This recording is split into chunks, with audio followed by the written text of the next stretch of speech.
Tignan niyo po yung tenga. Bakit po mahalaga yung larawan ng tenga? Kasi po, kung ikukumpara niya po ang itsura ng tenga ng tao at yung itsura ng sinapupunan ng tao, pareho na pareho ito. The ear is like the womb. Lalong-lalo na po pag merong bata sa loob po ng sinapupunan. Magkamukhang magkamukha po ang itsura ng tenga at yung pong sinapupunan ng ina.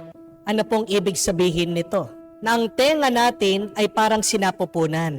Na kung ano man ang dumadapo dyan na naririnig mo, lumalaki, tumutubo, nagkakaroon ng laman. Kaya nga, kung nakikinig ka sa masama, anong iyong mararanasan, mararamdaman? Masama. Kung nakikinig ka sa mabuti, ano po ang iyong mararamdaman, mararanasan? Kung hindi, mabuti. Ito lang po ang aking pinagtatakan. Bakit tayong mga tao, alam na natin na pag may nagchichismis sa atin, pag may naninira sa atin, ang hilig pa nating nakikinig sa kanila. Di po ba? Pag merong nakapagsabi sa'yo, uy, nabasa mo ba yung pinos ni ganyan? Parang ikaw yun ah.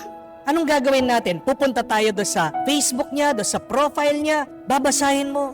Ako nga to ah. Magre-react ka, magwawala ka, makikipag-away ka. Bakit pag may nagpaparinig sa'yo, ang hilig mong binibigyan ng oras at panahon, sumasama ang iyong loob, umiiyak ka. Yung iba gusto pa nga magpakamatay dahil daw hindi sila tinitigilan. Meron naman tayong pwedeng gawin Di po ba? Kung ayaw mo yung sinasabi nila tungkol sa iyo, edi umalis ka. Kung hindi ka naman makaalis, edi magbingi-bingian ka. Ang galing nga natin minsan magbingi-bingihan sa mga nagpapalimos sa atin Di po ba? Pag ayaw mo yung isang tao, ang galing mo, natakpan, ignore, wag pansinin yung mga taong yan. Pero bakit hindi natin maiwasan maging bingi sa mga masasamang pananalita ng iba tungkol sa atin? Nakakapagtaka, pagdating sa paninira, pagdating sa masama, ang bilis nating makinig. Pero pagdating sa mabuti sa salita ng Diyos, bakit bingi tayo? Bakit napakalayo natin? Bakit hindi natin naririnig? Bakit hindi natin pinapansin? Bakit hindi natin binibigyan ng oras, ng panahon, ng atensyon? Isang mabuting balita ang binibigay ng Diyos sa atin kung makikinig tayo sa salita ng Diyos. Sabi niya, ang pakikinig sa kanyang salita ay parang pagtatayo ng bahay. Isipin niyo po yon. Kung maririnig mo, papapasukin mong salita ng Diyos sa iyong tenga na parang sinapupunan ng ina. Yan ay tutubo ng grasya at ng biyaya sa iyong buhay. Magkakaroon ka daw ng bahay, ng tahanan. Pero hindi po natatapos doon. Huwag ka lang makinig. Sana buhayin mo yung iyong napakinggan. Dahil pag narinig mo at kumilos ka, sinundan mo ang kagustuhan ng Diyos, hindi ka lang pagkakalooban ng bahay, pero matibay, matatag na bahay. At higit pa doon, sabi niya, yung mga nakinig at naging tapat na binuhay nila ang salita ng Diyos, sila ang papapasukin ng Diyos sa kanyang kaharian. Sabi niya, hindi naman tayo huhusgahan sa dami ng mga salita ng ating binatawan. Pero ang titignan ng Diyos, ang babalikan niya, ang paghuhusga niya, paano ba natin binuhay yung ating napakinggan sa Kanya?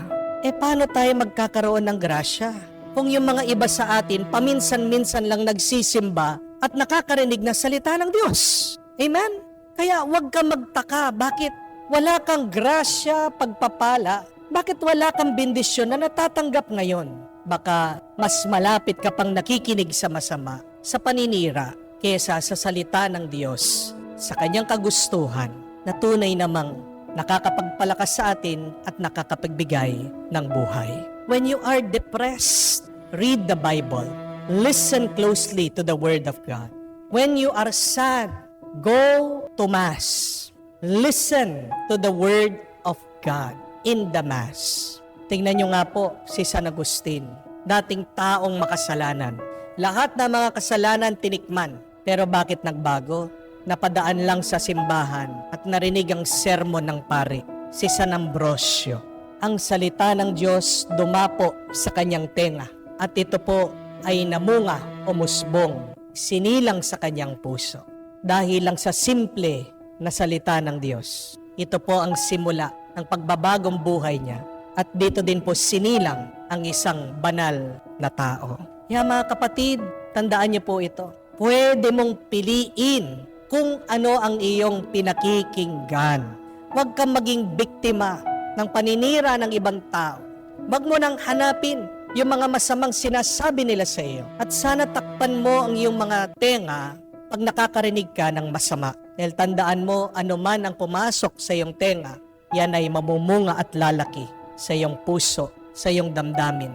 Diyan ka nakakaranas ng masama dahil nakinig ka sa masama. Hanapin natin, pakinggan, ang mabuting salita ng Diyos. At subukan nating buhayin ito sa ating buhay. Makikita mo magbabago ang iyong karanasan o magiging masaya ka. At hanggang sa susunod na buhay, ikaw ay papapasukin ng Diyos. At tatanggapin mo ang luwalhati, ang ligaya, ang liwanag ng Diyos.